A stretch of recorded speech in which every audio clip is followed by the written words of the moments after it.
দর্শক, বাংলাদেশে যে নির্বাচন ব্যবস্থা চালু আছে সেই নির্বাচনে সুষ্ঠু, অবাধ এবং নিরপেক্ষ নির্বাচনের জন্য এই সারা দেশবাসী কিন্তু উন্মুখ হয়ে থাকে।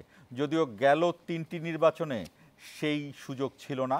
এক একটি নির্বাচনের নামও হয়েছে এক এক রকম। কোনোটি হয়েছে ভোটারবিহীন নির্বাচন, কোনোটি হয়েছে রাতের ভোটের নির্বাচন, কোনোটি হয়েছে ডামি নির্বাচন।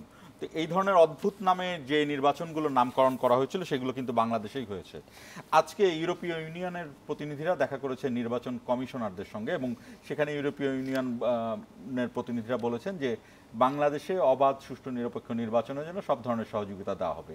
এবং একইভাবে বড় দল বিএনপির প্রধান ভারপ্রাপ্ত চেয়ারম্যান তারেক রহমান তিনি বলেছেন যে নির্বাচনের মাধ্যমে জনগণ ক্ষমতায় যেতে পারবে এবং দেশ পরিচালনা হবে জনগণের মাধ্যমে, সেই রকমের একটি নির্বাচনই বাংলাদেশ জাতীয়তাবাদী দল অর্থাৎ তার দল চায়। আমরা আজকে ইস্পাহানি মির্জাপুর জিরো আওয়ারে যে বিষয়টি নিয়ে কথা বলতে চাই সেটি হলো নির্বাচন ও জন আকাঙ্ক্ষা। এই বিষয়ের বাইরেও আমাদের বেশ কিছু সমসাময়িক বিষয় রয়েছে, যেমন ইজতেমা শুরু হচ্ছে কালকে, এবং এইবারই প্রথম 3 পর্বে ইজতেমা হবে। 2 পর্বের আমরা যেটি কথিত আছে যে জুবায়েরপন্থী তাদের জন্য, এবং একটি পর্ব সাতপন্থীদের জন্য। আর ঠিক এই মুহূর্তে রাজধানীতে যেই সমস্যাটি দেখা দিয়েছে সেটি হলো একটি বিশ্ববিদ্যালয় কলেজ, তিতুমির বিশ্ববিদ্যালয়, তারা নিজেদেরকে বিশ্ববিদ্যালয়ে রূপান্তরিত করার জন্য এক ধরনের আন্দোলন করছেন রাজপথে অবস্থান নিয়ে, এবং সেই কারণে সারা রাজধানী জুড়েই দিনভর যানজট ছিল। এই সব কিছু নিয়ে আলোচনা করব। আমাদের সঙ্গে আজকে আছেন অতিথি হিসেবে এস.এম. রাশেদুল ইসলাম, সাংবাদিক, সিনিয়র সাংবাদিক। আপনাকে স্বাগত জানাচ্ছি। দর্শক, সারা দিন যেহেতু যানজট ছিল, যানজটের কারণে আমাদের আরেকজন অতিথি এখনও এসে পৌঁছাননি। আশা করছি কিছুক্ষণের মধ্যে তিনি আমাদের স্টুডিওতে পৌঁছে যাবেন। তবে তিনি পৌঁছে যাওয়ার আগে আমরা দেখে আসতে চাই আজকের বৈশাখী টেলিভিশনে উপস্থাপিত প্রধান প্রধান শিরোনামগুলো। ছাত্ররা চাইলে নিজেরাই একটি দল গঠন করতে পারে, ফিনান্সিয়াল টাইমসকে ডক্টর মোহাম্মদ ইউনুস। দেশ চালাবে জনগণ, এমন নির্বাচন চায় বিএনপি, জানালেন তারেক রহমান। সংস্কারের পাশাপাশি জবাবদিহিতা নিশ্চিতের তাগিদ। নতুন রাজনৈতিক দল গঠন ও উপদেষ্টার পদ থেকে পদত্যাগের কোনো সিদ্ধান্ত হয়নি, নাহিদ ইসলাম। টঙ্গীর তুরাগ তীরে আম বয়ানে শুরু হয়েছে বিশ্ব ইজতেমার প্রথম পর্ব। মুসল্লিদের ঢল, যাতায়াতের সুবিধার্থে থাকবে বিশেষ ট্রেন। এবং সুষ্ঠু, অবাধ, গ্রহণযোগ্য নির্বাচনের সর্বাত্মক সহযোগিতার আশ্বাস ইইউ। নির্বাচনের দেরি হলে সংকট বাড়বে জানিয়েছেন বিশিষ্টজনেরা। দ্রুত ভোট আয়োজনের তাগিদ। রাশেদুল ইসলাম, আপনি শুনছিলেন আমাদের শিরোনামগুলো। যে কথাগুলো আমি বললাম যে আজকে নির্বাচন কমিশনের সঙ্গে একটি বৈঠক হয়েছে ইউরোপীয় ইউনিয়নের প্রতিনিধিদের সঙ্গে, এবং তারেক রহমানের কথা বললাম। জাতীয়তাবাদী দল, বাংলাদেশ জাতীয়তাবাদী দল বিএনপির প্রশিক্ষণ একটি কর্মশালায় তারেক রহমান এই ধরনের ইঙ্গিত দিয়েছেন যে সে সুষ্ঠু একটি নির্বাচনই চায়। তবে একদম শেষ ভাগে যে খবরটি আসলো, আমাদের প্রধান শিরোনাম ছিল ছাত্ররাই দল গঠন করবে। ফিনান্সিয়াল টাইমসকে অধ্যাপক ইউনুস এই ধরনেরই একটি ইঙ্গিত দিয়েছে। আমরা এই প্রসঙ্গে আসতে চাই। ছাত্ররা দল গঠন করবে, এটি সবার পক্ষ থেকেই স্বাগত জানানোর কথা, এবং এর আগে আগাম স্বাগত জানিয়েছে বিভিন্ন রাজনৈতিক দল। রাজনৈতিক দলরা বলেছে যে তারা যদি দল গঠন করতেই হয় তাহলে উপদেষ্টা থেকে পদত্যাগ করুক, তারপর নিরপেক্ষ হয়ে রাজপথে সেই দল গঠন করুক। জি, রাশেদুল ইসলাম। না, আপনি যেমনটি বলছিলেন যে ছাত্রদের রাজনৈতিক দল গঠনের যে বিষয়টি, আমাদের মাননীয় প্রধান উপদেষ্টা ফিনান্সিয়াল টাইমসকে যে সাক্ষাৎকারটি ছাপানো হয়েছে, উনি ওখানে বলেছেন যে ছাত্ররা যে রাজনৈতিক দল গঠন করতে চাচ্ছে এটাকে উনি সমর্থন করেন। এটাকে শুধু উনি না, আপনি যেমনটি বলছিলেন যে বাংলাদেশের অধিকাংশ রাজনৈতিক দল বা সামাজিক শক্তি সবাই কিন্তু এটিকে স্বাগত জানাচ্ছে। কিন্তু প্রশ্নটি হচ্ছে যে আপনি রাজনৈতিক ক্ষমতা, মানে সরকারের যে ক্ষমতা, সে ক্ষমতায় বসে যদি রাজনৈতিক দল গঠন করেন, সেক্ষেত্রে সরকারের যে একটা শক্তি থাকে সেইটাকে আপনি ইনফ্লুয়েন্স করছেন কিনা, এটি নিয়ে কিন্তু শুধু রাজনৈতিক দল না, সামাজিকভাবে এটি আলোচনা হচ্ছে।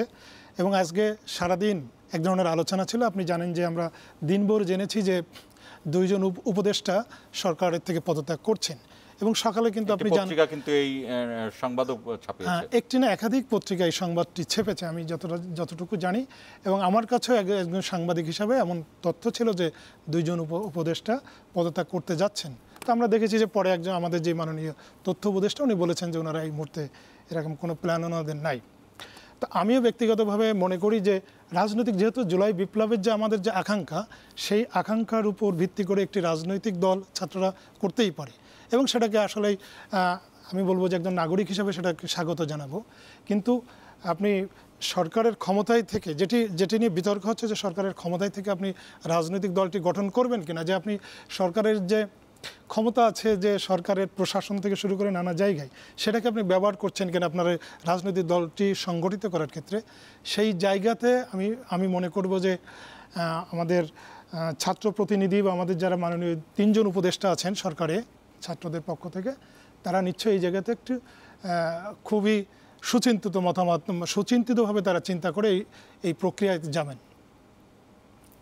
এই জায়গাতে আপনাকে একটি বিষয় মনে করিয়ে দিতে চাই, সেটা হলো যে এই দলগুলোকে যদি সরকারি পৃষ্ঠপোষকতায় কোনো রাজনৈতিক দল গঠন করা হয়, অতীত হয়েছে কিন্তু আপনার মনে থাকবে পিডিএফ নামে একটি দল ছিল, ফেরদৌস আহমেদ কুরেশির প্রোগ্রেসিভ ডেমোক্রেটিক পার্টি পিডিপি, এবং আরও বেশ কিছু দল যেমন বাংলাদেশ কল্যাণ পার্টি, তারপর এই ধরনের আরও বেশ কয়েকটি দল হয়েছে যাদেরকে কিংস পার্টি বলা হয়, এবং একটি নির্দিষ্ট সময়ে 1/11 বলা হয় বা তারও আগে এই ধরনের সময়ে এই ধরনের দলগুলোর উৎপত্তি হয়। কিন্তু ছাত্ররা এবার যেটি করেছে যে তারা তো একটি রক্তাক্ত গণ অভ্যুত্থানের নেতৃত্ব দিয়েছে, এবং সেই নেতৃত্বে যেটি সবচেয়ে বড় বিষয়, বাংলাদেশের ইতিহাসে সম্ভবত প্রথম এইভাবে একটি সরকারের পতন ঘটা, সেইখানে ছাত্রদের কেন কিংস পার্টির মতো পার্টি করতে হবে?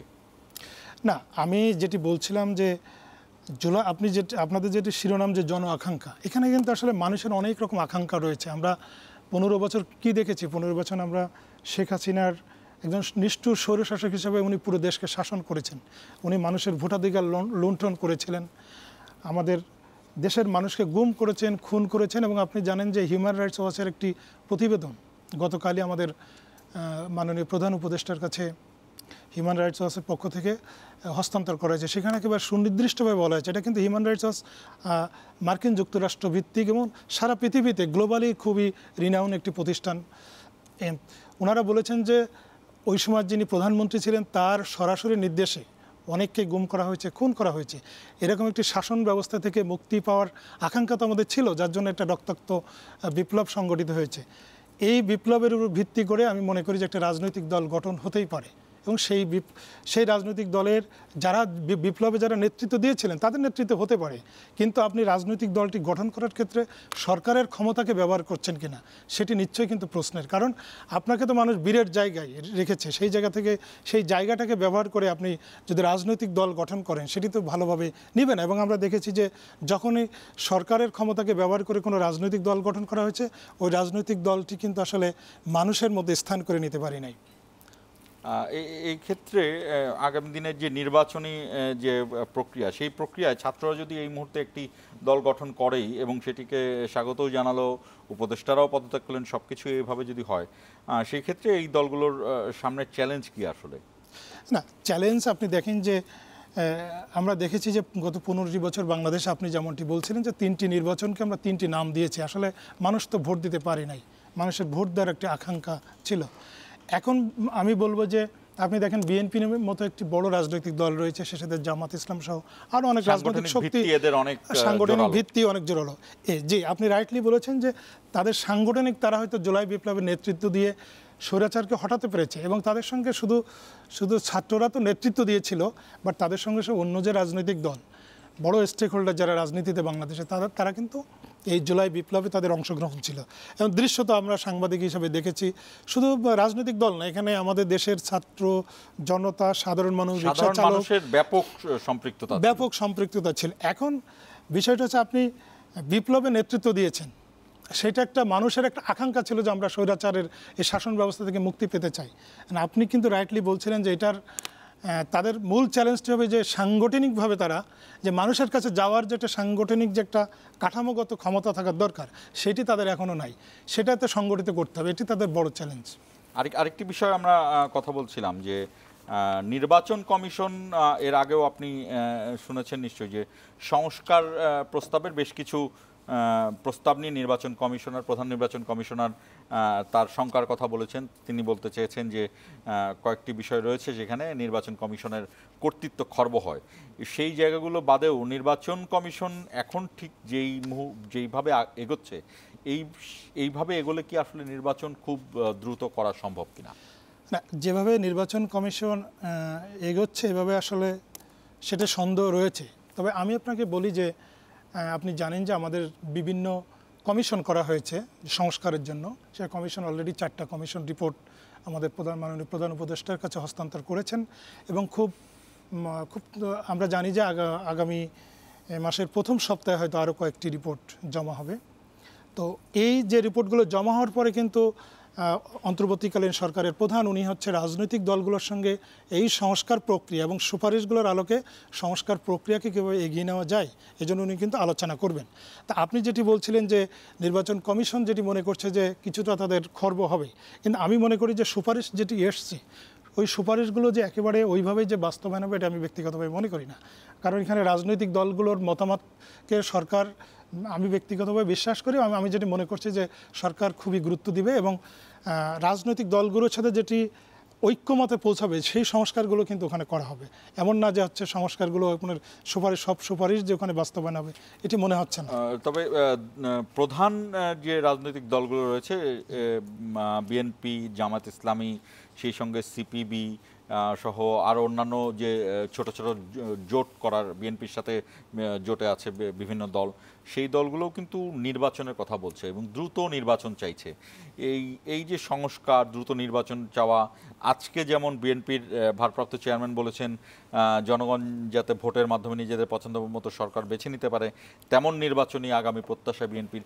এই যে বড় একটি আকাঙ্ক্ষা নির্বাচন কমিশনের উপরে এবং আদতে আসলে এটি অন্তর্বর্তীকালীন সরকারের উপরে, এই আকাঙ্ক্ষা কি করে নির্বাচন এবং সংস্কার দুইটাকে কিভাবে সমন্বয় করা একসাথে নিয়ে তারা এগোবে? দেখুন ভাই, আমার কাছে মনে হয়েছে যে আপনি যদি বিএনপির কথাই বলেন, বিএনপি বলছে যে দ্রুত একটি নির্বাচনের ব্যবস্থা আয়োজন করার জন্য।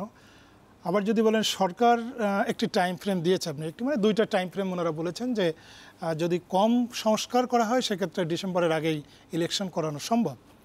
আরেকটি বলছেন যে যদি একটু বেশি সংস্কার করা হয় সেক্ষেত্রে হয়তো নির্বাচন জুন পর্যন্ত সময় নিতে হতে পারে। এখানে কিন্তু আসলে সময়ের বিষয়। আমি বলছি যে ডিসেম্বর নাকি ফেব্রুয়ারি নাকি জানুয়ারি নাকি সেপ্টেম্বর অক্টোবর, বাট সংস্কার কিন্তু মৌলিক সংস্কার রাজনৈতিক দলগুলোও চাচ্ছে, সরকারও চাচ্ছে। আর আপনি জানেন যে আমি গতকাল না পরশুদিন দেখছিলাম যে বিএনপির একজন নেতা বলছিলেন যে আগস্টের ভিতরে নির্বাচন দিলে ভালো হবে, আর সরকার বলছে যে যদি কম সংস্কার হয় সেক্ষেত্রে ডিসেম্বরের আগেই নির্বাচন দেওয়া সম্ভব। আমার মনে হয় সরকার এবং রাজনৈতিক দলগুলোর মধ্যে আলোচনা সংলাপের মাধ্যমে এই যে সময়ের যে ব্যাপারটা 2 মাস আগে না 3 মাস আগে বা 2 মাস পরে কিনা, এটা আমার মনে হয় খুব বেশি অনৈক্য বা আপনি যেটি বলছিলেন যে সমন্বয় করাটা খুব বেশি কঠিন কিছু হবে না। কারণ রাজনৈতিক দল তো তার যে রাজনৈতিক দাবি এটা কিন্তু তারা সেটা চাইবে, যেটি বিএনপি যেটি বলছে যে কারণ আর আমরা যে গত 15 বছরের যে নিপীড়ন এবং স্বৈর শাসনের যে ব্যবস্থা দেখেছি, সেই যে আমরা বলছি যে আমরা একটি সত্যিকার অর্থে একটি গণতান্ত্রিক উত্তরণের মধ্যে দিয়ে যেতে চাই। সত্যিকার গণতান্ত্রিক উত্তরণ কখন হবে? যখন আমরা একটি অবাধ, স্বাধীন এবং অত্যন্ত শান্তিপূর্ণ সব মানুষ যাতে ভোট দিতে পারে এরকম একটি ভোটের মাধ্যমেই কিন্তু নির্বাচন আয়োজনের মধ্য দিয়ে কিন্তু আমরা সত্যিকারের গণতান্ত্রিক যে আমরা যে আকাঙ্ক্ষা সেটি কিন্তু পূরণ হবে। নির্বাচন না হওয়া পর্যন্ত আপনি তো জুলাই বিপ্লব সংগঠিত হয়েছে, এটা আমাদের আকাঙ্ক্ষার একটা অংশ পূরণ হয়েছে, কিন্তু আমাদের আকাঙ্ক্ষা কি? আমরা হচ্ছে একটি সুন্দর একটি নির্বাচন দেখতে চাই, ভালো নির্বাচন দেখতে চাই। মানুষের যেটি আজকে বিএনপির চেয়ারপারসন ভারপ্রাপ্ত চেয়ারম্যান বলেছেন যে মানুষকে ক্ষমতায় দেখতে চাই, মানে মানুষ ভোট দিয়ে যাকে নির্বাচিত করবে তাকে ক্ষমতায় দেখতে চাই। তো এই জন্য তো সুন্দর একটি নির্বাচন আয়োজনের দরকার। এবং আমি ব্যক্তিগতভাবে বিশ্বাস করি এবং আমাদের যিনি মাননীয় প্রধান উপদেষ্টা রয়েছেন উনি কিন্তু সাম্প্রতিক 1 সপ্তাহ আগেই আপনি জানেন যে সুইজারল্যান্ডের দাভোসে উনি অর্থনৈতিক ওয়ার্ল্ড ইকোনমিক ফোরামের সম্মেলনে উনি কিন্তু স্পষ্টত বলেছেন, ওখানে আরেকটি দেশের সরকার প্রধানের সঙ্গে মিটিংয়ের সময় উনি বলেছেন যে আমাদের দেশের মানুষ নির্বাচনের ভোট দেওয়ার জন্য মুখিয়ে আছে এবং আমরা দেশের মানুষ জনগণের উপরে নির্ভর করছে যে নির্বাচনটা আসলে কখন হবে। যদি দেশের মানুষ যদি কম সংস্কার চায় সেক্ষেত্রে আমরা ডিসেম্বরের আগেই নির্বাচন আয়োজন করতে পারবো। যেহেতু প্রসঙ্গটি আনলেনি, সেখানে কিন্তু জার্মানি সহ অন্যান্য দেশও প্রায় 40টিরও বেশি বৈঠক তিনি সাইড লাইনে করেছেন এবং বিভিন্ন রাষ্ট্রের প্রধানদের সঙ্গে। এবং ইকোনমিক ফোরামের এই বৈঠকগুলো শুধুমাত্র ইকোনমিক কেন্দ্রিক ছিল না, বাংলাদেশের রাজনৈতিক বিষয়গুলোও ওপেনলি খোলামেলা সেখানে আলোচনা হয়েছে।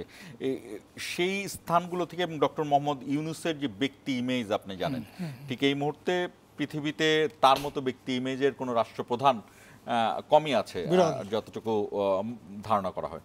সেই জায়গাতে আমাদের আগামী নির্বাচনে কি প্রভাব ফেলবে তার এই ব্যক্তি ইমেজ, অন্যান্য যে ইউরোপীয় ইউনিয়ন সহ বা যুক্তরাষ্ট্র, চীন, এরা বাংলাদেশে কি প্রভাব রাখবে আগামী নির্বাচনে? সেই আমি ওইটাই বলতে চাচ্ছিলাম যে ডক্টর ইউনূসের যে পৃথিবীব্যাপী তার যে ব্যক্তি ইমেজ, তাকে সবাই সমাদৃত করে। এবং আপনি যেটি বলছিলেন যে 40টা না, ওখানে 47টা ইভেন্টে উনি যোগদান করেছেন এবং উনি বিভিন্ন দেশের সরকার প্রধান এবং জাতিসংঘের বিভিন্ন সংস্থার প্রধানদের সঙ্গে উনি মিটিং করেছেন। ওয়ার্ল্ডের বিভিন্ন খুব রিনাউন্ড ব্যক্তিদের সঙ্গে উনি বৈঠক করেছেন এবং অনেক বৈঠকে কিন্তু এই যে বাংলাদেশের নির্বাচন, আমাদের সংস্কার প্রক্রিয়া, এগুলো নিয়ে আলোচনা এসছে। এবং আমি ব্যক্তিগতভাবে আপনি যেটি বলছিলেন ওনার যে ইমেজ, ব্যক্তি ইমেজ, ওই ইমেজকে কোনোভাবে উনি ক্ষুণ্ণ হতে দিবেন না, আমি ব্যক্তিগতভাবে বিশ্বাস করি। যে কারণে উনি কিন্তু একটু সুন্দর সুষ্ঠু নির্বাচনের জন্য যতটুকু মৌলিক সংস্কার করার দরকার এটি করে উনি একটা সময়ের মধ্যে নির্বাচন দিবেন। কারণ উনি কিন্তু আমার কাছে মনে হয়েছে আপনি দেখেন যদি 16ই ডিসেম্বরে উনি আমাদের যে 16ই ডিসেম্বরে উনি একটি জাতির উদ্দেশ্যে একটি ভাষণ দিয়েছিলেন। ওই ভাষণে উনি প্রথমবার বলেছিলেন যে নির্বাচনের একটা টাইম ফ্রেম উনি উল্লেখ করেছিলেন। এরপর কিন্তু উনি একাধিকবার এটি বলছেন যে কবে নির্বাচন হতে পারে। তো আমি ব্যক্তিগতভাবে বিশ্বাস করি যে এখানে আসলে সময়ের একটা ব্যাপার, যে বিএনপি যেটি বলছে যে আগস্টে বা সেপ্টেম্বরে বা খুব দ্রুত, সরকার বলছে না ডিসেম্বরের আগেই দেওয়া সম্ভব। এই জায়গায় এই যে জায়গাটা, এই যে একটা আমরা একটু এটাকে কোনোভাবে আমি বলবো না যে কোনো সরকারের সাথে বিএনপি বা অন্য রাজনৈতিক দলগুলোর কোথাও কোনো দূরত্ব আছে নির্বাচনকে আয়োজন কেন্দ্র করে। এটি আমার কাছে মনে হয়েছে যে সংলাপের মধ্য দিয়ে এটি খুব সহজেই এটি সমাধান করা সম্ভব।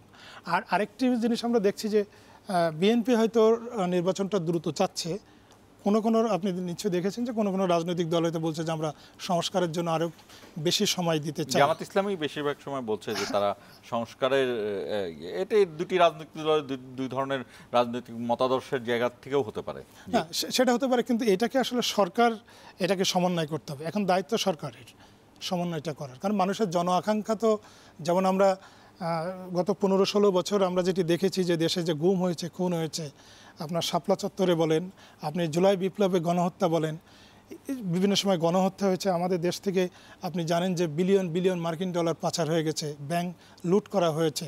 হ্যাঁ, আমার পুরো দেশের মানুষকে, রাজনীতিকে একটি দলের বাইরে সবাইকে ছুড়ে ফেলে দেওয়া হয়েছে, কোনো গণতান্ত্রিক পরিবেশকে রাখা হয়নি। তো এই যে ঘটনাগুলো, অনিয়মগুলো, এগুলো কিন্তু বিচারও মানুষ চাই, সেটাও কিন্তু আমাদের জন আকাঙ্ক্ষা। দীর্ঘ সময় ইকোনমিক রিপোর্টিং করেছেন, এই কারণে আপনাকে সুনির্দিষ্টভাবে জানতে চাই, সেটি হলো নির্বাচন একটি বিশাল যজ্ঞ এবং এখানে বিশাল একটি অর্থনৈতিক যজ্ঞ আসলে। এবং ঠিক এই মুহূর্তে বাংলাদেশের যে অর্থনৈতিক পরিস্থিতি আপনি খুব ভালো জানেন, এটি নিয়েই কাজ করছেন এতদিন ধরে। ঠিক বাংলাদেশের এই মুহূর্তের অর্থনৈতিক পরিস্থিতি, আগামী নির্বাচন এবং নির্বাচনের পরে যে সরকার থাকবেন, সেই সরকারের ক্ষেত্রে আপনি কিভাবে চিন্তা করেন, কিভাবে মনে করেন যে এই জায়গাটি পূর্ণ করা হবে? ভাই দেখেন, এখন আমাদের যে সরকার, এখন শাসন ব্যবস্থা রয়েছে অন্তর্বর্তীকালীন সরকার কিন্তু আপনি দেখেছেন যে আগের যে সরকারটি ক্ষমতায় ছিল দীর্ঘদিন, এই সময় কিন্তু আমরা সামষ্টিক যে অর্থনীতি, আমরা বলবো যে আপনি জানেন যে আমাদের রিজার্ভ কিন্তু খুব তলানিতে চলে গিয়েছিল। আপনি জানেন যে আমাদের যে বৈদেশিক মুদ্রার বিনিময় হার, সেটির কিন্তু অবস্থা খুব খারাপ অবস্থা, এখন একটা স্টেবল অবস্থায় চলে এসছে। আমাদের যদি ব্যাংকিং সেক্টরে দেখেন যে ব্যাংক তো আসলে লুট করা হয়েছে, তারল্য একটা বড় ধরনের সংকটের মধ্যে ছিল। এখন আমাদের অর্থনীতিতে সবচেয়ে বড় যে প্রবলেমটি আপনি সবাই ফেস করছি, মূল্যস্ফীতি। কারণ আমাদের সাধারণ মানুষের দৈনন্দিন জীবনের সঙ্গে এটি জড়িত। তো এই প্রতিদিনের মানুষের জীবনযাপনের সাথে জড়িত, এটি একটি বড় চ্যালেঞ্জ আমাদের। এখনও মূল্যস্ফীতি 10% উপরে, 11% উপরে। তো এই জায়গাটা মিটিগেট করা সরকারের জন্য চ্যালেঞ্জ। কিন্তু আপনি যদি দেখেন আমি বলবো যে বর্তমান যে সরকার কিন্তু একটা ভঙ্গুর অর্থনীতি পেয়েছে, এবং গত 5-6 মাসেই যে এই অর্থনীতিটাকে খুব ইতিবাচক দিকে নিয়ে যাওয়াও সম্ভব ছিল না। তবে আমি ব্যক্তিগতভাবে মনে করি যে সরকার যেসব পদক্ষেপ নিচ্ছে এই পদক্ষেপগুলো আরও পুনর্বিবেচনা করার দরকার। রাশিদুল ইসলাম, একটু আপনাকে থামাতে চাই। দর্শক আমাদের সঙ্গে যুক্ত হয়েছে নাম খলিলুর রহমান ইব্রাহিম, বাংলাদেশ জাতীয়তাবাদী কৃষক দলের সহসভাপতি আনাম খলিলুর রহমান ইব্রাহিম, আপনাকে স্বাগত জানাচ্ছি। আমরা শুনছিলাম যে আপনি দীর্ঘ যানজটে পড়ে আসতে দেরি হয়েছে, আপনাকে আমাদের অনুষ্ঠানে স্বাগত। আমরা রাশিদুল ইসলামের কাছে যে প্রশ্নগুলো রেখেছিলাম যে আমাদের আজকের বিষয় নির্বাচন ও জন আকাঙ্ক্ষা, এবং সেই নির্বাচনের জায়গা থেকে আমরা জানতে চেয়েছিলাম যে ঠিক এই মুহূর্তে আমাদের ফিনান্সিয়াল টাইমসের একটি বক্তব্যে অধ্যাপক ইউনূস জানিয়েছেন যে ছাত্ররা রাজনৈতিক দল গঠন করবে, এবং রাজনৈতিক দল গঠন মানেই হলো সেটার সাথে নির্বাচনের একটি ওতপ্রোত সম্পর্ক আছে। আপনাদের দলের অর্থাৎ বিএনপির ভারপ্রাপ্ত চেয়ারম্যান আজকে একটি বড় কথা বলেছেন। তিনি বলেছেন যে জনগণ যাতে ভোটের মাধ্যমে নিজেদের পছন্দ মতো সরকার বেছে নিতে পারে তেমন নির্বাচনী প্রত্যাশা বিএনপির। এই স্থানে আপনার মতামত জানতে চাচ্ছি যে ছাত্রদের রাজনৈতিক দল, আপনারা পুরনো দল বিএনপি, জামাত ইসলামী আছে, সাংগঠনিকভাবে জোরালো আরেকটি দল, আপনারা কিভাবে নেবেন ছাত্রদের নতুন দল? ধন্যবাদ। আমি শুরুতেই দুঃখ প্রকাশ করছি আমার বিলম্বের কারণে। আসলে নতুন রাজনৈতিক সংগঠন বিএনপি তো বহুদলীয় গণতন্ত্র বিশ্বাস করে, এবং এর প্রতিষ্ঠাতা শহীদ রাষ্ট্রপতি জিয়াউর রহমান একদলীয় শাসন ব্যবস্থা থেকে, বাকশাল থেকে কিন্তু এই দেশে বহুদলীয় গণতন্ত্র ফেরত দিয়েছেন। সুতরাং ছাত্ররা যদি নতুন রাজনৈতিক সংগঠন তারা তৈরি করে, আমরা তাদেরকে স্বাগত জানাবো, অভিনন্দন জানাবো। তবে একটা কথা থেকে যায়, সেটা হলো যে আমাদের দেশে মানে ক্ষমতার কাছাকাছি গিয়ে বা ক্ষমতায় বসে যদি কোনো রাজনৈতিক সংগঠন গঠিত হয় সেটাকে কিংস পার্টি বলা হয়। আর কিংস পার্টির অভিজ্ঞতা আমাদের দেশের সকলেরই আছে, সেটা খুব সুখকর হয় না, যেটা 1-11-এও চেষ্টা করা হয়েছে। তা আমরা 1-11-এর সাথে এই আন্দোলনকে মেলাবো না, কারণ এই আন্দোলনে যারা করেছে তারা দেশের মানুষের জন্য করেছে, এবং এই আন্দোলনে ছাত্রদের যে ভূমিকা সেটা স্মরণ করবার মতো এবং স্মরণ রাখবার মতো। শুধু এখন স্মরণ করলাম আর স্মরণে থাকলো না তা না, এটা ইতিহাসেও স্থান দেওয়া দরকার। আর আপনি আরেকটা কথা যেটা বলেছেন যে জনাব তারেক রহমান বলেছে জনগণের যে এটা তো আমরা গত 17 বছর যাবতই বলে আসছি। আমাদের নেতা জনাব তারেক রহমান তো বারবার বলছে যে আমাকে ভোট দিতে হবে তা না, আপনার ভোট আপনি দিবেন, আমরা জনগণের ভোটের অধিকারকে ফিরিয়ে দিতে চাই। এই জন্যই তো আমরা 17 বছর রাজপথে আন্দোলন করেছি। এত গুম খুন হত্যা, আপনাকে কি বলে মামলা, আমরা বহু নেতা কর্মী আমরা বাড়িতে যেতে পারি নাই, মায়ের জানাজা পড়তে পারি নাই, ঈদের মধ্যে বাড়ি যেতে পারি নাই, অনেক আত্মীয় স্বজনের জানাজা পড়তে পারি নাই, তারপরেও কিন্তু আমরা রাজপথ ছাড়ি নাই। আমরা রাজপথ থেকে গণতন্ত্রের জন্য এই কথা বলেছি, আমরা রাজপথ থেকে জনগণের কথাই বলেছি। আজকে যে মূল্য বৃদ্ধি, আমি তো আরও ব্যক্তিগতভাবে খুবই আশ্চর্য হয়ে যাই যে দেখেন একদিকে মূল্য বৃদ্ধি, জনগণের নাবিশ্বাস, ক্রয় ক্ষমতার বাইরে চলে গেছে সব কিছুই, পাশাপাশি স্বাধীনতার পরে আমরা যে আমাদের এই যাবৎকাল আমরা যা দেখলাম যে সব সময় করারূপ করা হয় সাধারণত বাজেটের সময়, আর বাজেটটা অর্থবছর জুন থেকে জুন সেটাই হয়। তো এবছর কিন্তু আমরা দেখলাম যে একটি অধ্যাদেশ জারি করে, যেটা 2025-এর অধ্যাদেশ, এই অধ্যাদেশ জারি করে 100টিরও বেশি পণ্যের উপর করারূপ করা হয়েছে। তাতে করে আমার তো মনে হয় যে আরও জনগণের মানে হিমশিম খেতে হবে। তা আমরা এই সরকারের কাছে এখনই তেমন কিছু বলবো না, তবে সরকারের কাছে প্রত্যাশা কিন্তু অনেক। এই সরকার ভোটের নির্বাচিত না হলেও এই সরকার কিন্তু রক্ত দ্বারা নির্বাচিত।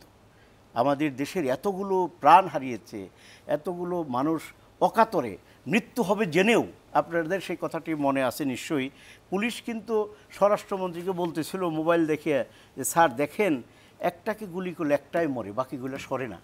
তো এই অবস্থায় তারা এই দেশটাকে যা চেয়েছিল, আমার প্রশ্ন তাদের কাছেও যে তারা কি আমরা কি সেই অবস্থা পেয়েছি বা সেই অবস্থায় আমরা আছি কি না।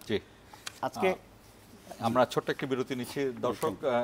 ইস্পাহানি মির্জাপুর 0 আওয়ার বৈশাখী টেলিভিশনের ফেসবুক এবং ইউটিউব পেজে সরাসরি সম্প্রচারিত হচ্ছে, সেখানে কমেন্ট করে আমাদের অতিথিদের সঙ্গে কথা বলতে পারেন এবং তাদের কাছে জানতে চাইতে পারেন। আজকে ছোট্ট একটি বিরতি নিচ্ছি, বিরতি থেকে ফিরে আবার আলোচনায় যুক্ত হব।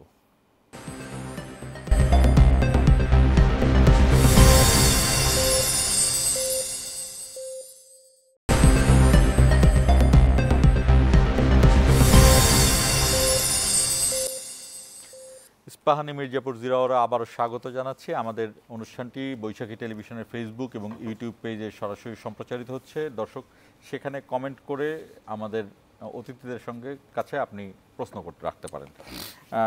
এস এম রাশেদুল ইসলাম এবং আনাম খলিলুর রহমান ইব্রাহিম আবারও আপনাদেরকে স্বাগত জানাচ্ছিলাম। যেটি খলিলুর রহমান ইব্রাহিম বলছিলেন যে নতুন রাজনৈতিক দল গঠনের কথা বলছিলাম আমি, ছাত্রদের নতুন রাজনৈতিক দল, এবং আপনি কিংস পার্টির কথা বলছিলেন। আমরা 111-এ দেখেছি এরকম ফেরদৌস আহমেদ কুরেশির নেতৃত্বে কিংস পার্টি হয়েছে।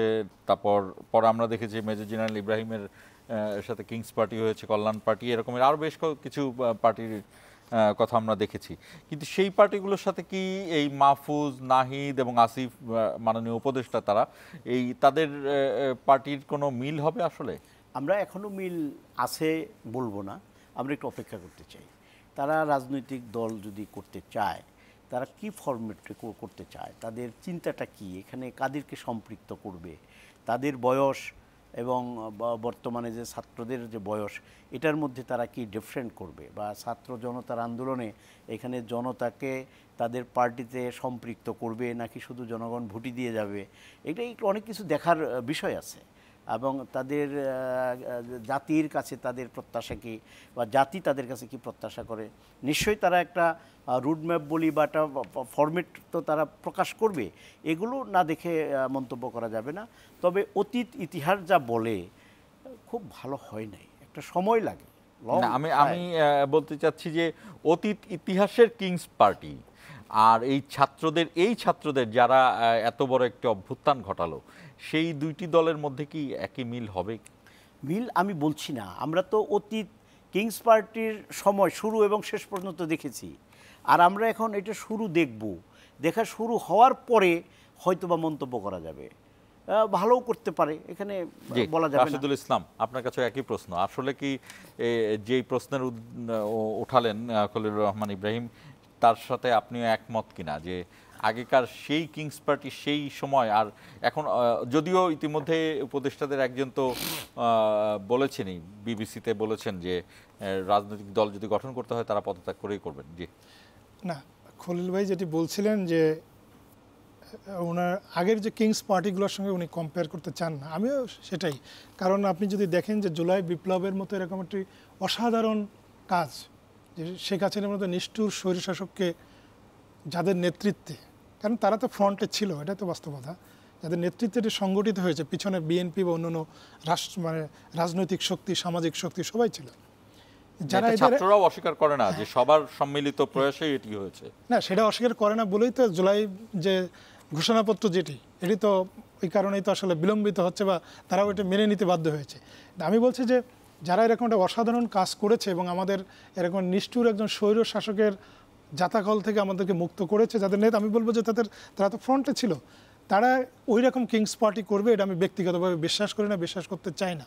আমি আগেও যেটি বলছিলাম যে জুলাই বিপ্লবের যে আকাঙ্ক্ষা, সেই আকাঙ্ক্ষা তো অনেক কিছু, শুধু নির্বাচন না বা কিছু মৌলিক সংস্কার না, অনেক কিছু আছে। আমরা শেখ হাসিনার বিচার দেখতে চাই, আমরা যে সমস্ত অন্যায় অবিচার হয়েছে সেগুলোর প্রত্যেকটির বিচার দেখতে চাই। এই আকাঙ্ক্ষার উপর ভিত্তি করে যদি একটি রাজনৈতিক দর্শন, একটা রাজনৈতিক দল তারা দাঁড় করে, সেটা থেকে আমার মনে হয় রাজনৈতিক দল যেমন বিএনপি নেতারা যে বলছেন যে তারা স্বাগত জানায়, সবাই স্বাগত জানায়। কিন্তু আমার জাস্ট প্রশ্নটি হলো যে কিংস পার্টির যে আদলটি, আমি বলছি যে রাজনৈতিক বা রাষ্ট্র কাঠামোর শক্তি, সেটি যেন ব্যবহার না করা হয়। এর সঙ্গে আমি আরেকটু যোগ করতে চাই, সেটি হলো আজকে বিকেলে তথ্য উপদেষ্টা বলেছেন যে তাদের পদত্যাগ করার এখনও কোনো সিদ্ধান্ত নেই, যদিও আজকে বেশ কয়েকটি পত্রিকায় আমরা খবর দেখেছিলাম যে 2 উপদেষ্টা পদত্যাগ করতে পারেন, এবং পদত্যাগ করার পরে এছাড়াও ধরেন রাজনৈতিক দলের মধ্যে নাগরিক কমিটির একজন নেতা কিন্তু বলেছেন যে তারা 300 আসনে নমিনেশন দেবেন। এই কথাটিও আজকে এসেছে, আক্তার হোসেন তিনি বলেছেন এটি। ঠিক এই মুহূর্তে বিএনপির অবস্থান আপনি জানেন, আপনি তো বিএনপির সাথে সরাসরি সম্পৃক্ত। রাশেদুল ইসলাম, আপনি জানেন বিএনপি, জামাত ইসলামী এই দুটি দল মাঠে খুবই স্বতঃস্ফূর্তভাবে রাজনীতি করছে, তাদের ছাত্র সংগঠনগুলোও অ্যাক্টিভ।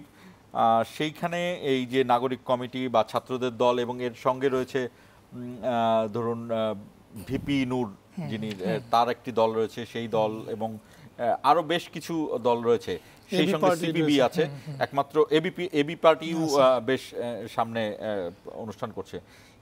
ঠিক এই মুহূর্তে 300 আসন নাগরিক কমিটির জন্য দেয়া কতটা চ্যালেঞ্জ হতে পারে না, তারা ভাবছেন আর কি? আচ্ছা, আমার মনে হয় 300 আসনে 300 ক্যান্ডিডেট তারা খুঁজে বের করতে পারবে। আপনি এটা দেওয়া খুব বেশি কঠিন না, কিন্তু আমি যেটা আগেই বলছিলাম যে আপনি নির্বাচন করবেন, নির্বাচনে তো আপনার মানুষের কাছে যেতে হবে, ভোট চাইতে হবে মানুষকে। আপনি আসলে কি করতে চান, মানুষের জন্য কি দিতে চান, সেটা তো বলতে হবে, মানুষের কাছে এই বার্তাটাতে পৌঁছাতে হবে। সেটার জন্য যে আপনার সাংগঠনিক যে শক্তি, সেই শক্তি জায়গাটি তাদের জন্য চ্যালেঞ্জ। এটা আমি ব্যক্তিগতভাবে এটাই মনে করি যে সেই সাংগঠনিক ভিত্তি তাদের রয়েছে কিনা, বা নির্বাচনের কবে আমরা তো মনে করছি যে নির্বাচন হয়তো দ্রুতই হয়ে যাবে। দ্রুত দ্যাট মিনস যেটি আমাদের মাননীয় প্রধান উপদেষ্টা যেটি বলছেন, তার সেই প্রত্যাশা অনুযায়ী যদি নির্বাচন হয় এই সময়ের মধ্যে তারা সেই সাংগঠনিক শক্তি তারা তৈরি করতে পারবে কিনা, এটি কিন্তু বড় চ্যালেঞ্জ। খলিলুর রহমান ইব্রাহিম, যে প্রশ্নটি রেখেছিলাম যে এই মুহূর্তে ছাত্ররা যদি দল গঠন করে, অনেকের ধারণা আছে যে বিএনপি অনেক বড় দল, কিন্তু বিএনপিতেও অনেক নেতা কর্মী আছেন যারা এই মুহূর্তে ইনঅ্যাক্টিভ অথবা বিভিন্ন কারণে ইনঅ্যাক্টিভ। কেউ বয়সের কারণে ইনঅ্যাক্টিভ হয়ে গিয়েছেন, তাদের কথা না হয় বাদ দেওয়া যেতে পারে, কিন্তু এছাড়াও হয়তোবা বিভিন্ন এলাকায় অনেক যোগ্য লোক আছে যার মধ্যে প্রথম 2 থেকে 5 জন অ্যাক্টিভ আছেন, তারপরের 5 থেকে 10 জন ইনঅ্যাক্টিভ আছেন। অনেকে আশঙ্কা করছেন যে সেখান থেকে বিএনপির থেকে অনেকেই হয়তোবা ছাত্রদের দলে যোগ দিতে পারে। আপনারা সেই ধারণা করছেন কিনা? এই আশঙ্কা আমি তো কোনো কারণ দেখি না। এরশাদ চেষ্টা করে বিএনপিকে ভাঙতে পারে নাই। না, এটা ভাঙার প্রশ্ন আসছে না, এটা স্বতঃস্ফূর্তভাবেই যারা বঞ্চিত হয়েছেন, বঞ্চিত হয়েও তারা কিন্তু দলের মধ্যে আছে। তারা হয়তো কখনো নেতার সাথে অভিমান করছে, হাইকমান্ডের সাথে অভিমান করছে, কিন্তু অভিমান করে অন্য কোনো দিকে চলে গেছে এরকম না। আমি ঠিক জিনিসটা এইভাবেই বুঝাইতে চাইছি যে অনেক চেষ্টা করেও পারে নাই, আর এখন কথা শোনা যাচ্ছে, চেষ্টা পর্যন্ত তো এখন আসে নাই, কথা শোনা যাচ্ছে, তারপরে তো চেষ্টা করবে। এইগুলো করে লাভ হবে না। বিএনপির কেউ বেগম খালেদা জিয়া তারেক রহমানকে ছেড়ে অন্য কোনো দলে যাবে আমি অন্তত বিশ্বাস করতে পারি না, এটা প্রশ্ন ওঠে না। এটা যারা চিন্তা করে তারা কি মনে করে আমি বুঝি না। না, যে বিষয়টি আমরা এখানে আনা যায় যে ঠিক এটি কিন্তু গেল 15 বছরের মতো পরিস্থিতিতে নেই। বিএনপি এখন সবচেয়ে ঊর্ধ্বগতিতে এগোচ্ছে এরকম অনেকেই ধারণা করেন, এবং বিএনপি ঠিক এই মুহূর্তে যে রাজনৈতিক পরিবেশ তাদের জন্য রয়েছে, এতটা ভালো পরিবেশ গেল 15 বছরে ছিল না। তবে যেহেতু একটি বড় দল এবং এই দলের একাধিক যোগ্য প্রার্থী আছে, যদি নির্বাচনের কথা বলি 300 আসনে একাধিক যোগ্য প্রার্থী আছে, যদি নির্বাচনের কথার বাইরেও বলি বিভিন্ন অঙ্গ সংগঠন, যদি একটি যেমন আপনার যে সংগঠন কৃষক দল, সেই কৃষক দলের সভাপতি হওয়ার মতো যোগ্য অন্তত 50 জন ব্যক্তি আছে কি নেই? সেই জায়গাতে নিশ্চয়ই সভাপতি তো আর 50 জন হবেন না, একজন হবেন। সেইখানে আপনারা আশঙ্কা করেন কিনা, আমি বোঝাতে পেরেছি কিনা আপনাকে? আপনি নিজেই বললেন যে বিএনপি এখন একটা ঊর্ধ্বগতির দল। মানুষ কখনোই ওই ট্রেন ছেড়ে রিকশায় উঠতে চায় না। সুতরাং এইটা আমি ব্যক্তিগতভাবে আমি এটা বিশ্বাস করার কোনো কারণও খুঁজে পাই না। আপনি প্রশ্ন করার পর আমি একটু চিন্তা করতেছিলাম, কিন্তু আমি কিছু পাই নাই যে কী কারণে বিএনপিকে ছেড়ে একটা আমরা আশা করতেছি যে 17 বছর কষ্ট করে এখন একটা সোনালী সময় আমাদের জন্য অপেক্ষা করতেছে, দেশের মানুষের জন্য অপেক্ষা করতেছে। এদেশের মানুষই বা কেন বিএনপিকে ছেড়ে অন্য দলকে সমর্থন করবে? আর এই দলের লোকজনই বা কেন এই দল ছেড়ে আবার অন্য একটা দলে যাবে? কোনো কারণ নাই। রাশেদুল ইসলাম, আপনি কি মনে করেন কিনা যে প্রশ্নটি রেখেছিলাম? না, আমার মনে হয় ভাই যেটি বলছিলেন সেটা যথার্থই। কারণ বিএনপি দেখেন 15-16 বছর বিএনপি যে রাজনীতি করেছে, এখন যে অবস্থা, এখন আমি তো বলবো যে সামাজিকভাবে যদি বলেন বিএনপি আসলে কার্যত পাওয়ারে রয়েছে। সামাজিকভাবে যদি বলেন, হয়তো রাষ্ট্রীয়ভাবে ক্ষমতায় নাই বিএনপির। হ্যাঁ, বিএনপির অনেকেরই বঞ্চনা আছে। কারণ আমি যদি আমার নিজের এলাকায় দেখেছি যে হয়তো যিনি উপজেলা বিএনপির সভাপতি হয়েছেন আর একজন সভাপতি হওয়ার যোগ্য ছিল, তার ভিতরে অনেক ক্ষোভ আছে, এটা বাস্তবতা। আমি কিন্তু এখানে বঞ্চনার কথাটাই বলছি, অন্য কিছু না। এখানে কোনো দলীয় কোন্দলকে আনিনি বা অন্য কোনো নেগেটিভ কিছু জায়গা না। সেই বঞ্চনার জায়গা থেকে বা অভিমানের জায়গা থেকে কেউ বেটার কোনো জায়গায়, উনি যেটি বলছিলেন যে যেহেতু বিএনপি বাংলাদেশের মানুষ কি বিশ্বাস করে যে আগামীতে যদি একটু সুষ্ঠু নির্বাচন হয় বিএনপি ক্ষমতায় আসবে, এরকম বিশ্বাস করে। তো বিএনপি যেহেতু মানে আমি বলছি যে এটা কোনো কমিউনিজম মানে বিশ্বাসী দল না, এটা একটি স্বাভাবিক পুঁজিবাদে বিশ্বাসী একটি রাজনৈতিক দল। তো যারা হয়তো বঞ্চিত আছে তারা হয়তো যে নতুন দলে যোগ দিবে বা অন্য কোনো দলে যোগ দিবে, এটা আমার কাছে মনে হয় না। বিকজ যেহেতু আগামীতে একটু ভোট হলে বিএনপির সবাই তো আসলে বিএনপি বা আওয়ামী লীগের আগে যারা ছিল এইসব রাজনৈতিক দলগুলো যেটা হয় যে ক্ষমতার সাথে তাদের থাকতে চান। সো আমার মনে হয় না যে অন্য রাজনৈতিক দলে যারা হয়তো মনে অভিমান আছে বা বঞ্চনা আছে তারা যোগ দিবে, এটা আমার মনে হয় না। আবারও ছোট্ট একটি বিরতি নিচ্ছি। ইস্পাহানি, মির্জাপুর, জিরাওয়ার আবারও ছোট্ট একটি বিরতি। দর্শক, আমাদের অনুষ্ঠানটি কিন্তু ফেসবুক এবং ইউটিউবে প্রচার হচ্ছে সরাসরি, আপনারা সেখানেও কমেন্ট করে আপনাদের কথা জানাতে পারেন।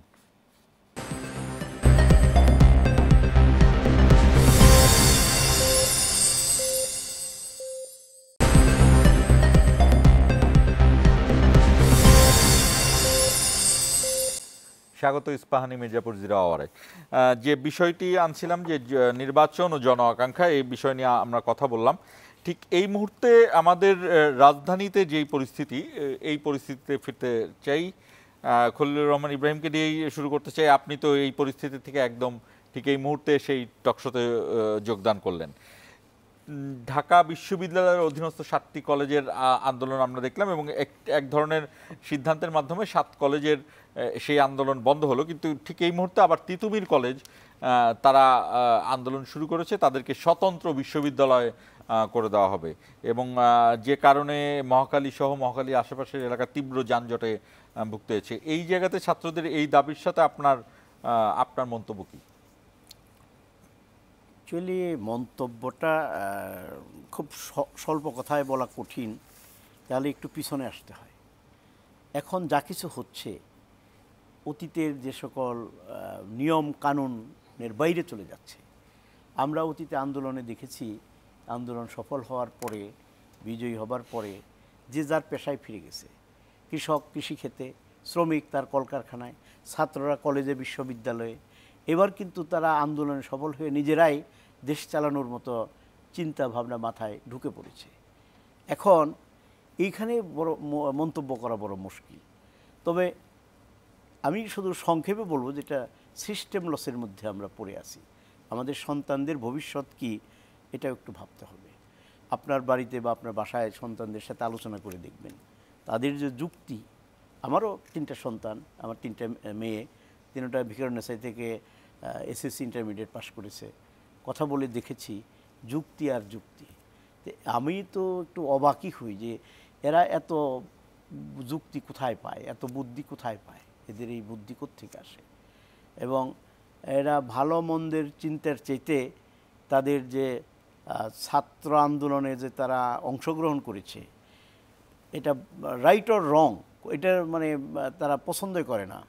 তাদের কথা একটাই, তারা শীর্ষে, তারা সেরা, তারা যা বলবে সেটাই হবে, তারা যা করতে চায় সেটাই করতে হবে।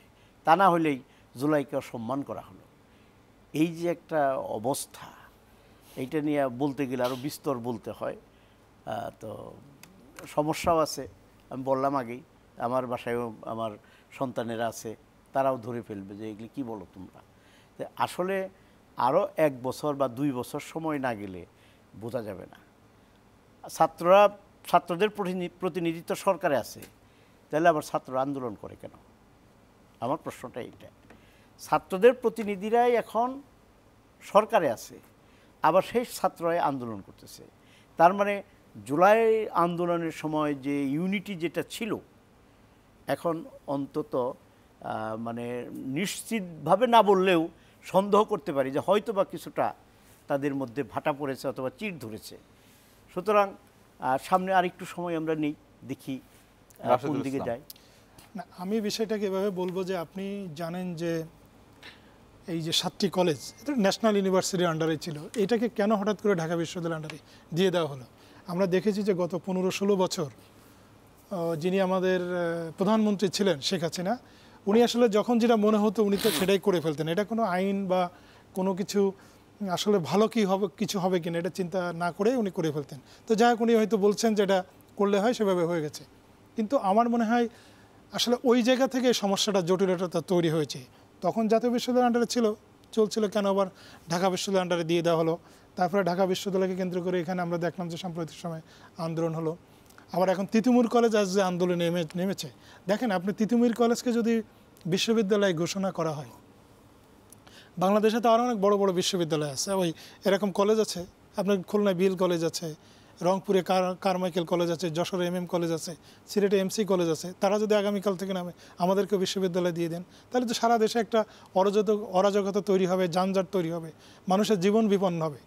তো এই জায়গাগুলো আসলে আমার মনে হয় ছাত্রদেরকে এই বিবেচনাগুলো নিয়ে আসতে হবে যে এটা আসলেই বিশ্ববিদ্যালয় এখনই করার সময় কিনা। আর যেহেতু আমি বলবো যে ছাত্রদের তো আমাদের দেশের এই যে আমরা এই যে মুক্ত গণমাধ্যম, একেবারে মুক্ত মনে কথা বলছি, এটার পিছনে ছাত্রদের বিরাট কন্ট্রিবিউশন আছে। তারা এত বড় একটা ভালো কাজ করে মানে এই যে এখনই বিশ্ববিদ্যালয় করতে হবে, আমি বলবো যে হ্যাঁ বিশ্ববিদ্যালয় করতে হবে, যদি সেটা তাদের যুক্তি থাকে। আমার মনে হয় এই আন্দোলনগুলো যখন নির্বাচন হবে, একটা নির্বাচিত সরকার আসবে, তখন করা ভালো, কারণ এই সরকারের এই কাজগুলো এই সরকারের না। ঠিক আছে, আমরা অনুষ্ঠানের শেষ প্রান্তে খুব সংক্ষেপে দুইজনের কাছে একটি বিষয়ের মন্তব্য চাই। আগামীকাল থেকে ইজতেমা শুরু হচ্ছে এবং গেল ইজতেমার অভিজ্ঞতা নিশ্চয়ই আপনাদের মনে আছে, সেখানে মারামারি এবং খুনোখুনি পর্যন্ত হয়ে যায়। আগামীকালকে 3 পর্বে ইজতেমা হবে। এবার জুবায়েরপন্থীরা 2 পর্বে ইজতেমা অংশ নেবে এবং সাতপন্থীরা 1 পর্বে। এই যে একটি বিশ্ব ইজতেমা একসাথে ছিল, সেটি আলাদা হয়ে গেছে, এটি বাস্তবতা। ঠিক এই মুহূর্তে আপনাদের চাওয়া কি? জি, খলিলুর রহমান ইব্রাহিম। এই ইজতেমা 1946 সালে শুরু হয়, প্রথমে রমনা কাকরাইল থেকে, তারপরে এটা বৃহৎ আকার যখন ধারণ করে তখন এটা টঙ্গী, তুরাগ নদীর তীরে টঙ্গী বিশ্ব ইজতেমা নাম দিয়ে সেখানে হয়। এটা আমরা ছোটবেলায় বেশ কয়েকবার গিয়েছি। একটু বড় হবার পরে মোনাজাতে গিয়েছি, একটা আখেরি মোনাজাত, একটা উৎসব।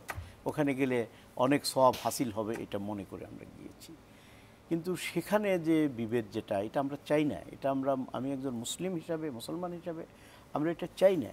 আমরা এদের মধ্যে এরা ভাগ করেছে, ওইভাবেও চলতে থাকুক, কিন্তু তারপরেও কেন হানাহানি, কেন নিজেদের মধ্যে মারামারি, দাঙ্গা হাঙ্গামা, রাস্তাঘাট ব্লক করে দেওয়া, জ্বালিয়ে দেওয়া, পুড়িয়ে দেওয়া, এইটা তো তাদের কাজ বলে আমি মনে করি। এবং শেষ পর্যন্ত হত্যা।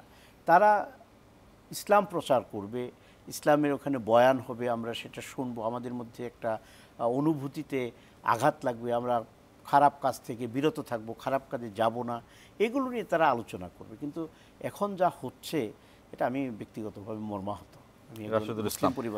উনি যেমনটি বলছিল যে তাবলিগ জামাত যারা করেন, আমরা ছোটবেলা থেকে কি দেখছি যে তারা ইসলামের দাওয়াত দিচ্ছেন, যিনি ইসলামের দাওয়াত দিচ্ছেন তিনি যদি মারামারি করেন, খুনাখুনির পর্যায়ে চলে যান, এটা তো আসলে কারোরই কাম্য না। এবং তার পরিণতিতে আমরা দেখছি কি যে এবার 3 দফা হচ্ছে, মানে জুবায়েরপন্থীরা 2 বার আর হচ্ছে সাতপন্থীরা 1 বার। এই জিনিসগুলো, তবে আমরা এখন এই মুহূর্তে বলতে পারি যে এই যে আমাদের 3 দফা যে ইজতেমা হবে, সেটা সরকারের জায়গা থেকে আমি আজকে দেখছিলাম যে সেখানে আইন শৃঙ্খলা পরিস্থিতি যাতে সব কিছু ঠিকঠাক থাকে, যাতে শান্তিপূর্ণভাবে মানুষ ওখানে জামাতে অংশগ্রহণ করতে পারে, মোনাজাতে অংশগ্রহণ করতে পারে, সেই ধরনের সরকার সেই পদক্ষেপগুলো নিয়েছে। আমি বলবো যে আগেও এরকম দুই ভাগে ভাগ করা হতো, সেটা জেলা ভিত্তিক, যে সেটি হলো আইন শৃঙ্খলা এবং যাতে মানুষের ভিড়টা, কিন্তু এবারের 3 পর্ব কিন্তু ভিড় বা আইন শৃঙ্খলার কারণে না, জি তাদের বিভেদের কারণে। এইটা বলবো যে বিভেদটা আমরা চাই না, এটা তাদেরকে এই জামাতের এইটা ইজতেমাটা কিন্তু এখন শুধু বাংলাদেশের ভূখণ্ডের মধ্যে সীমাবদ্ধ না, এখানে বাহিরের অনেক রাষ্ট্র থেকে এবছর সম্ভবত বিদেশিরা 4000-এর উপরে তারা অবস্থান করছে। এতে কিন্তু বিদেশেও আমাদের ভাবমূর্তি নষ্ট হচ্ছে। আমাদের ধর্ম, আমাদের যে ইসলাম, এটা ঐক্যের, এটা মানে সুষম বিষয়, এটা একজন আরেকজনকে আঘাত করবে না, এই যে ইসলাম, সেইটাকে শান্তির ধর্ম, সেটা কিন্তু এখন মানে প্রশ্নবিদ্ধ হচ্ছে। একটা মানে কথা আমি যোগ করতে চাই, উনি বলছিলেন যে আমাদের ধর্মটাই আসলে মানে এইটাকে কেন্দ্র করে যে ঘটনাগুলো ঘটেছে, তা আমাদের ইমেজ সংকট হয়েছে। এটা আমি বলবো যে তাবলিগ জামাত, আমি যেটা বলছিলাম যে যারা ইসলামের দাওয়াত দিচ্ছেন, এই তাবলিগ জামাতের প্রতি কি আমাদের এক ধরনের কিন্তু অন্যরকম একটা ফিলিং ছিল। তো এই ঘটনার পরে কিন্তু তাদের কিন্তু সেই জায়গাটা কিন্তু কিছুটা হলেও নষ্ট হয়েছে। তো যার জন্য আমরা চাইবো যে আগামীতে যাতে এই ধরনের, আমরাও তেমনটি চাই, সাধারণ মানুষও তেমনটি চায় দর্শক, ইস্পাহানি মির্জাপুর জিরাওয়ারের শেষ প্রান্তে আমরা। সাধারণ মানুষ চাই ইসলাম শান্তির ধর্ম, এটি সারা বিশ্বে কিন্তু পরিচিত এবং এই একটি বাক্য দিয়েই ইসলামের পরিচয় তুলে ধরা হয়। সেইখান থেকেই বিবেচনা করা হয় যে বিশ্ব ইজতেমা বাংলাদেশের গর্ব ছিল, সেই গর্ব এভাবে বিভক্তির মধ্যে না থাকুক। একদা এক সময় যেভাবে একসাথে ইজতেমা পালন করা হতো, অদূর ভবিষ্যতেও নিশ্চয়ই সব পন্থী, কোনো বিশেষ ব্যক্তির পন্থী থাকবে না, ইজতেমা একসাথে হবে, সেই আকাঙ্ক্ষা নিয়েই আজকের মতো শেষ করছি। ইস্পাহানি মির্জাপুর জিরাওয়ার।